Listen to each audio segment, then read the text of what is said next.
Welcome to Season 2 of the Robertson and Easterling podcast. I'm Matt Easterling. And I'm Craig Robertson. Matt and I are board-certified family law attorneys with decades of combined experience serving Mississippians all across our fine state. In 2019, we began wondering if the struggles our firm deals with on a daily basis could be used to help the general public. And from there, the Robertson and Easterling podcast was born.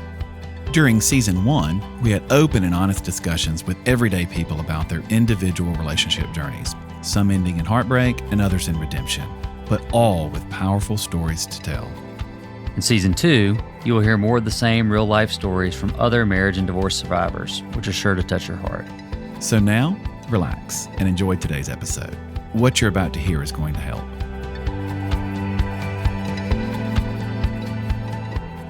I want to thank everybody for joining us today. I'm really pleased to introduce our guest. She's Dr. Kristen Jones. Kristen is a counselor. She works with our friends over at Cornerstone Counseling. So, Kristen, thanks for being here today. Thank you for having me. So, Kristen, tell me what inspired you to become a counselor? Well, every counselor has kind of a backstory that leads them to do what they do.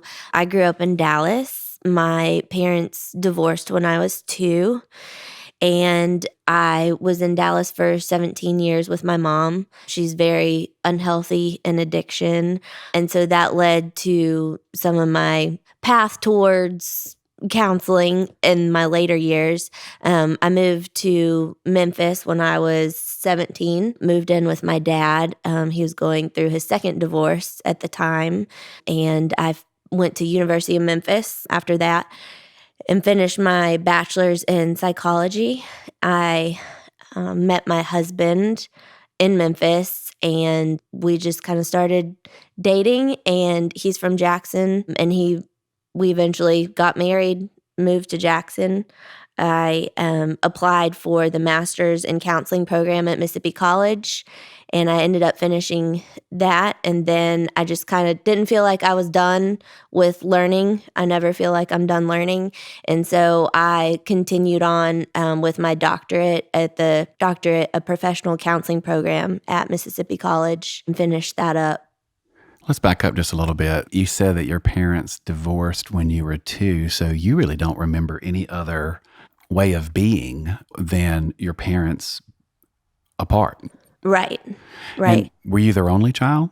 I was. Okay. Yes. So you're the oldest and only. Yes. For your mom and your dad. Right. And you lived with your mom in the Dallas area up until you were 17. And so was it long distance, having a relationship with your dad most of your adolescence?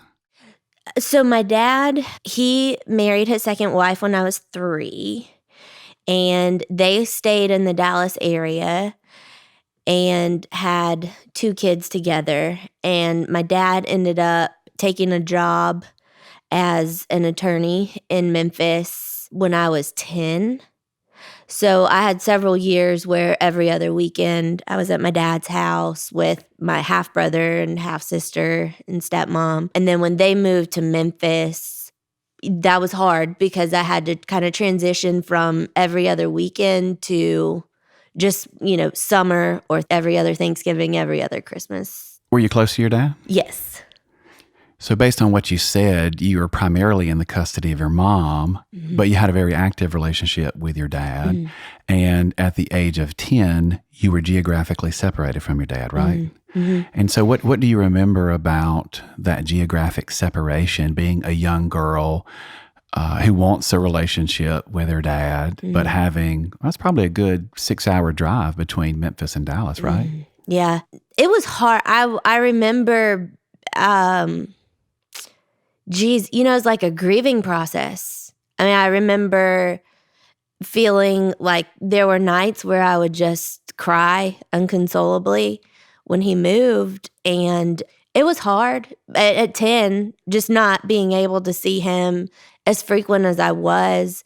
But I did. I mean, we made the best of it and called him every night at 8:30. Was your mom supportive of your relationship with your dad? She was.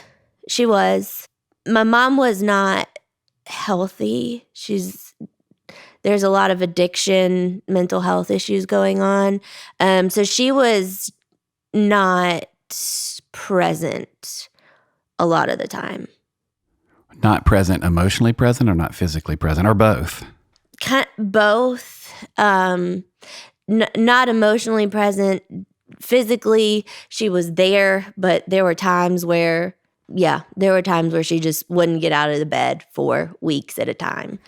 We did a whole episode with your colleague, Lee Smith, on fathering. And I'm interested, as we're talking, for our listeners and for myself, talk about you, that 12-year-old girl who's geographically separated from her dad, but who has that close connection with her dad.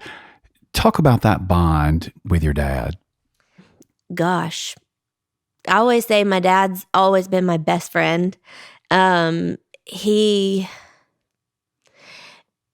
was the most stable person I had, and the most healthy person, even though we were geographically separated, he was very emotionally present to my life.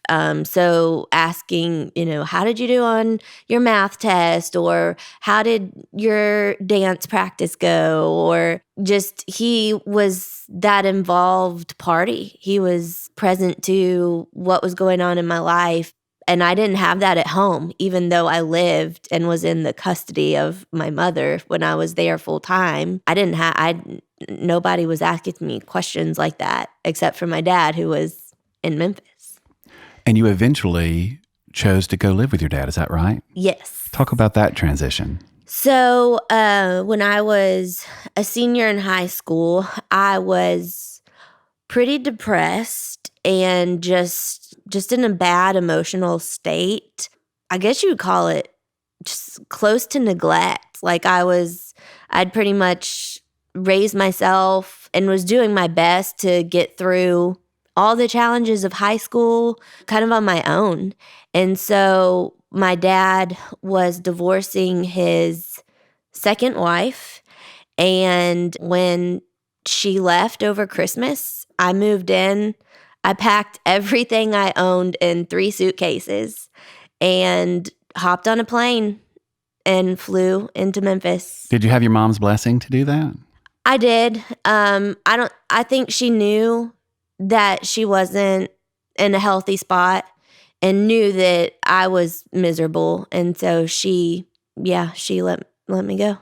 What was that season of your life like where you had packed your little suitcases and put them on, a little Dallas girl, put them on a plane, your high school senior, which is really a big kind of ceremonial place in the life of a young person.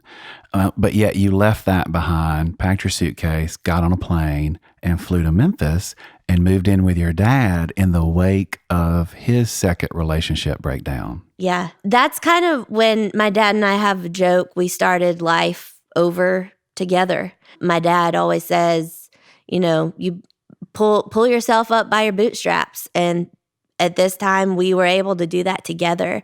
He was in a place where his second wife left and literally took everything in the house. So when I moved in, there were my 3 suitcases, and my dad had, his clothes, but we had nothing else. So it was exciting, it was scary, but it was so much fun to be able to just start over. We made a huge trip to Costco and bought dishes and salt and pepper and toilet paper and all the things that you don't really think about needing. We had to rebuy, and we started over. And 2 weeks later, I started my second semester, my senior year of high school. As a young woman and a young professional, now as you look back and reflect on that season of life, how do you remember it? I remember it as it was exciting. It was a new start. I was so miserable, depressed, just living with my mom who just wasn't healthy, wasn't present.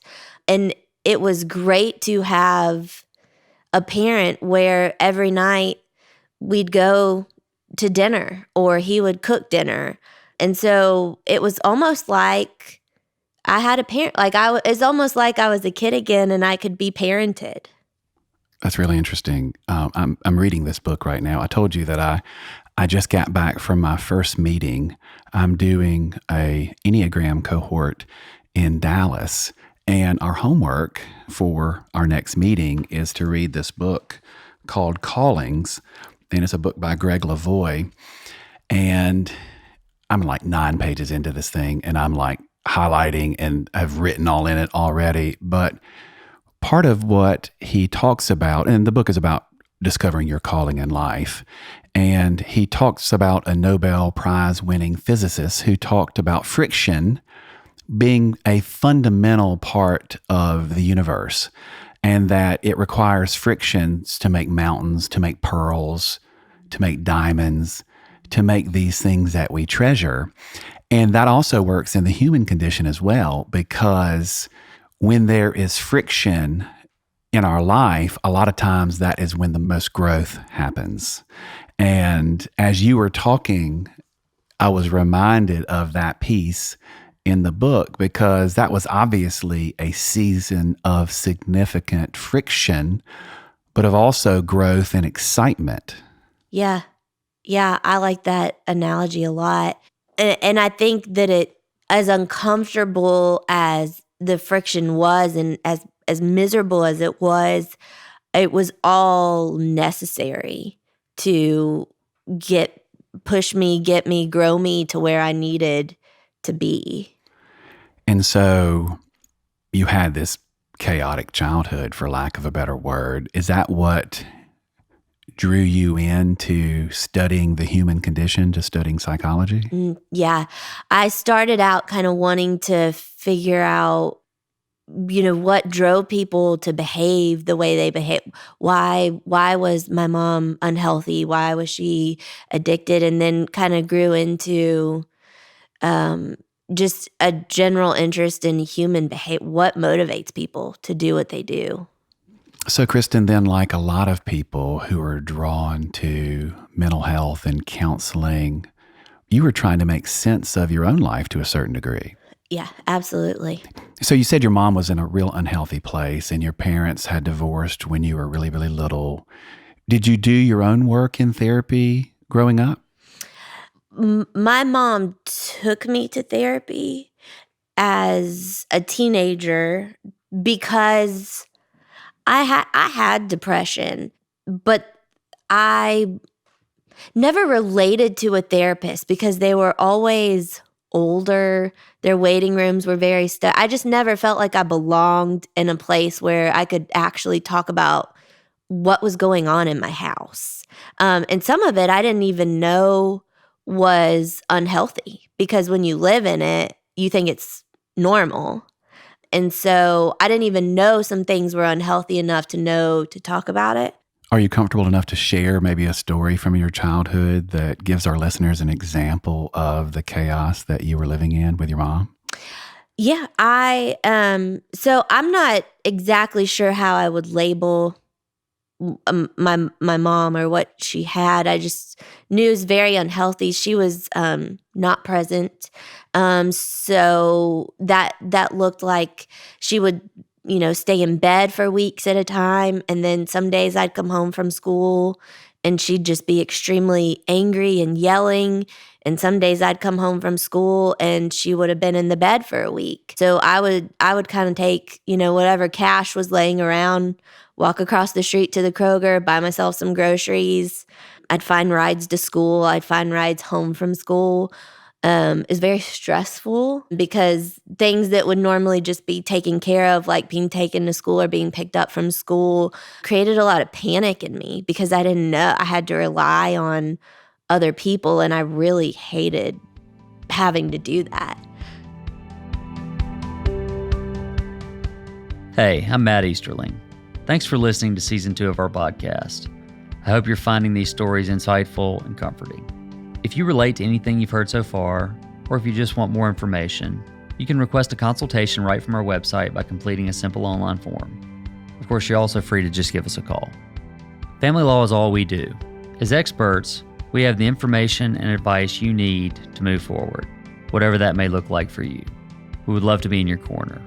Until then, sit back, relax, and enjoy part 2 of today's show. And so now, in your professional career, do you work with people like you who are in those types of environments?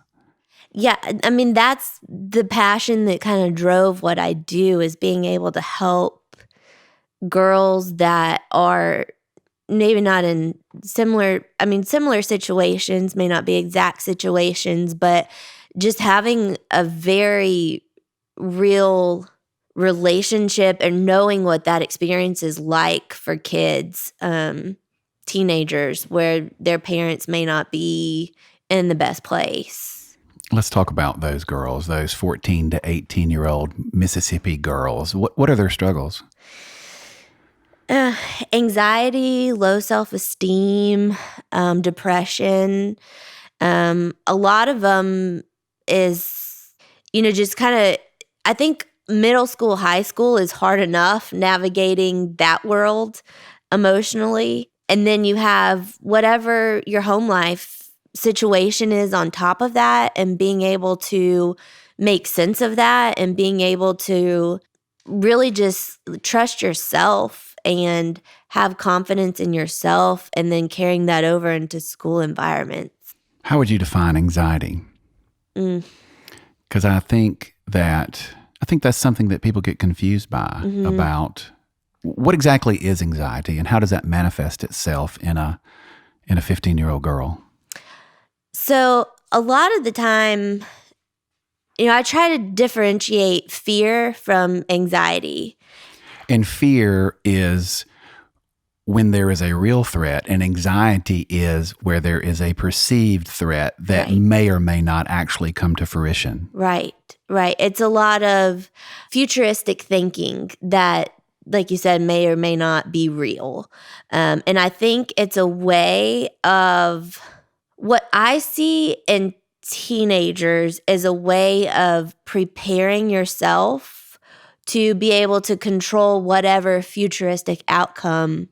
So, for example, this is a very basic example, but prom's coming up, right? So if you want a specific person to ask you to the prom, and you're kind of like fearful of what if he doesn't, or what if somebody else asked me first, those kinds of things, it's a way of trying to control what you can't control. And so I think in high school that can look a little more basic, and as you grow up, it feels heavier.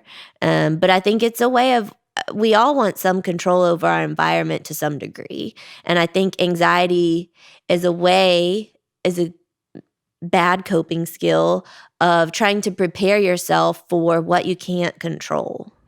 So what tools do you teach specifically young girls? And is that most of your clientele? Is it mostly female? Yes, mostly female. And so what are the tools that you use to work with young girls to help them cope with their anxiety? So one of the, I guess, enlightening tools that I'm using right now is the Enneagram. And surprisingly, there are a lot of teenage girls that are getting into it and know about it and are really wanting to grow in where they are and use. So that's just a tool that I use to help them kind of understand this is why you're doing what you're doing, or why you're thinking the way you're thinking, and giving them kind of a growth path in that. Right. And so for our listeners who are not familiar with the Enneagram, could you give them a basic introduction to what that is? Yeah. So it's an ancient tool for empathy.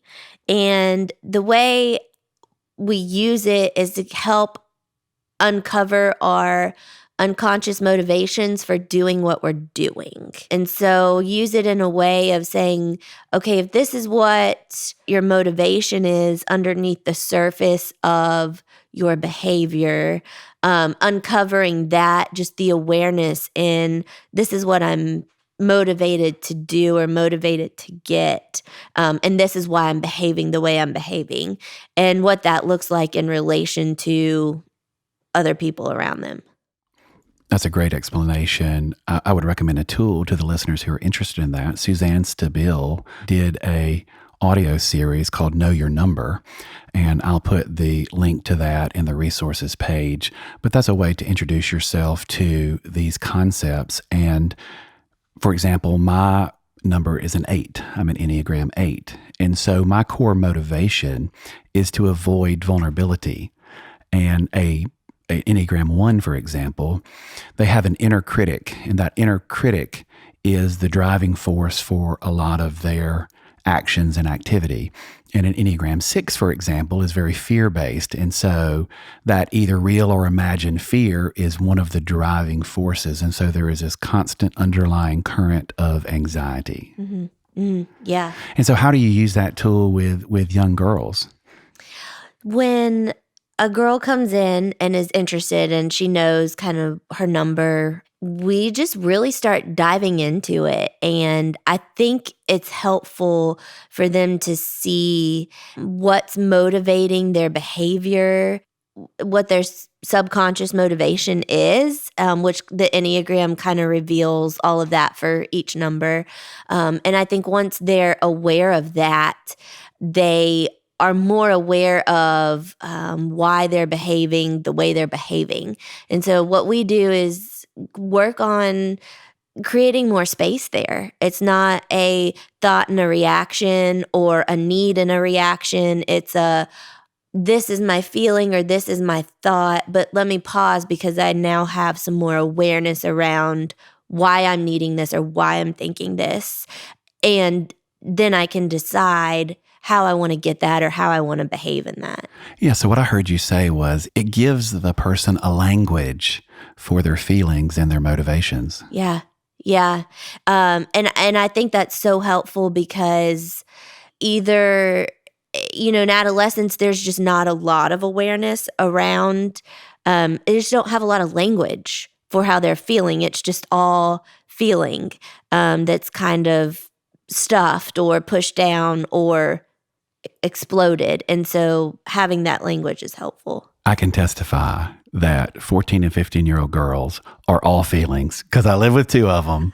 And so Put me on the witness stand. Yes. And I agree. Yes. Yeah. It's, I think giving them some language for why they have that feeling or what that feeling needs. Based on what they're motivated to get. And the Enneagram is just one of the tools that's helpful to pull that out of them. So, Kristen, you're talking about the tools that you use with teenage girls, and your colleague, Lee Smith, jokingly referred to the time between 3 p.m. and 6 p.m. on most weekdays in a counselor's office as being the plaid hour. And that's when all the girls in their school uniforms show up for counseling. Yes. But it's such a good thing though. I mean, I heard it described as, we as human beings stuff ourselves full. We stuff things down. And if we were a box of emotions, it would literally be bursting at the seams because we've stuffed so much down. But the great thing about therapy is it gives our children and ourselves an environment to unpack that box. Yeah. Yeah, that's the analogy that I use when people come in and they say, I just don't know where to start. And I say, we just got to open a box and take out one thing at a time. And I think in teenagers, there's not even awareness there that they're doing that. So bringing out the awareness of you're stuffing this in your box and we don't need to stuff it. We need to talk about it. Right. And we were talking about the Enneagram, and what the Enneagram is really, it's a way of seeing. And because it's an ancient tool of empathy, because there are 8 other groups of people that don't see the way that you see. So 89% of other human beings have a different lens to view life through than you do. Yeah. Yeah. And I think that causes a lot in the teenage years. That turns into either something's wrong with me or what's wrong with me, and create a lot of unnecessary friction inside, instead of accepting it as it's just different. I see different than other people. And they're also trying to fit in. And it's really Yes. important where a child, and you're the doctor, not me, but I just repeat what I hear smart people say. Yeah. And so, a child is very egocentric, meaning I need to take care of me. Right. But then there comes a point to where they start identifying with a group, but 89% of that group perceives the world differently than they do. And so you say that translates into anxiety. Yeah, it can. Yeah. And then it's internalized, and then they stuff it, right? And then they're in my office 6 months later, just depressed or riddled with anxiety. And so just bringing out that you see different, this is the way you see, and it's different from all your other peers, and that's okay. And you've talked to our listeners so bravely, by the way, and thank you, about your life and your story. Throw in family disruption and divorce. What does that look like to this group of girls that we're talking about? I think for me, it just I felt like, where do I belong? Like my parents aren't together. My dad's remarried. There's a different family. But it's like, where do I fit? Because you want to so badly as a teenager just want to be accepted and loved. And I think those kinds of disruptions create all those questions of where do I go? Whose am I? Where do I belong? What does that look like for me? Let's transition and talk about another tool that I know you use, and that is breathing techniques for anxiety. How do you teach young girls about breathing?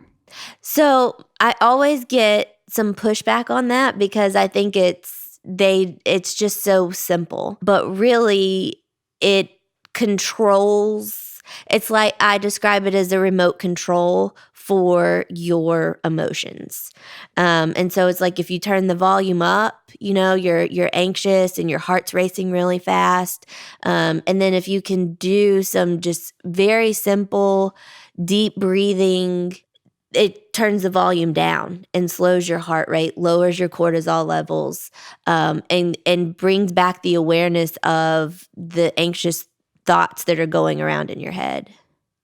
Right. It's a tool in the toolkit that when there's a triggering event that creates anxiety or chaos, then they can pull out that tool and breathe through the chaos. One person described, I don't know if this was their word, but it's my word, square breathing. And so that's in for 4 seconds, hold for 4 seconds, out for 4 seconds, hold for 4 seconds, in for 4 seconds. And it's a deep, intentional breathing pattern in a square. And even for me, I'm supposed to be this tough family law attorney, but I get anxious about work and life. And it's something that I try to pull out in my toolkit, is to refocus and resettle and think through whatever is in front of me. Yeah.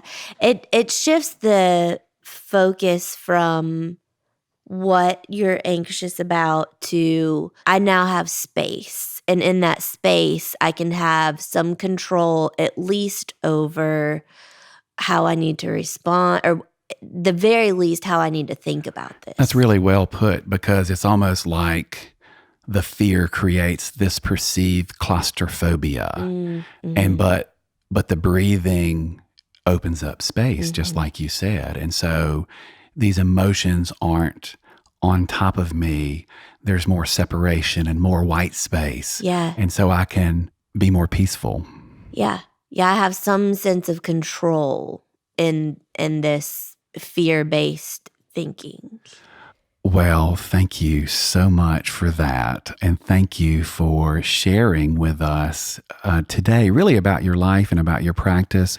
How can someone who might want to get in touch with you connect? Our website is the best place to do that, www.cornerstone.ms. Well, again, thank you so much for spending time with us today. We really appreciate it. Thank you for having me. You've been listening to the Robertson and Easterling podcast. Thanks for tuning in. If you need our help, we would love to hear from you. You can request a consultation from our website 24 hours a day, and it takes less than 5 minutes. If you like our show, subscribe to our podcast on Spotify, iTunes, or your favorite podcast player. We want you to be one of the first to know when our next episode drops. Have a great rest of your day, and remember, there's nothing wrong with arming yourself with information. On behalf of the Robertson and Easterling family, thanks for spending time with us.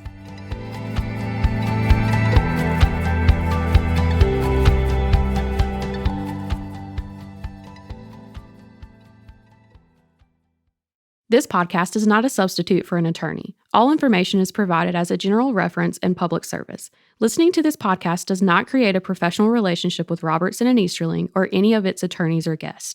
This podcast may be considered advertising under applicable rules, and free background information is available upon request. For more information, please visit our website, www.robertson.ms.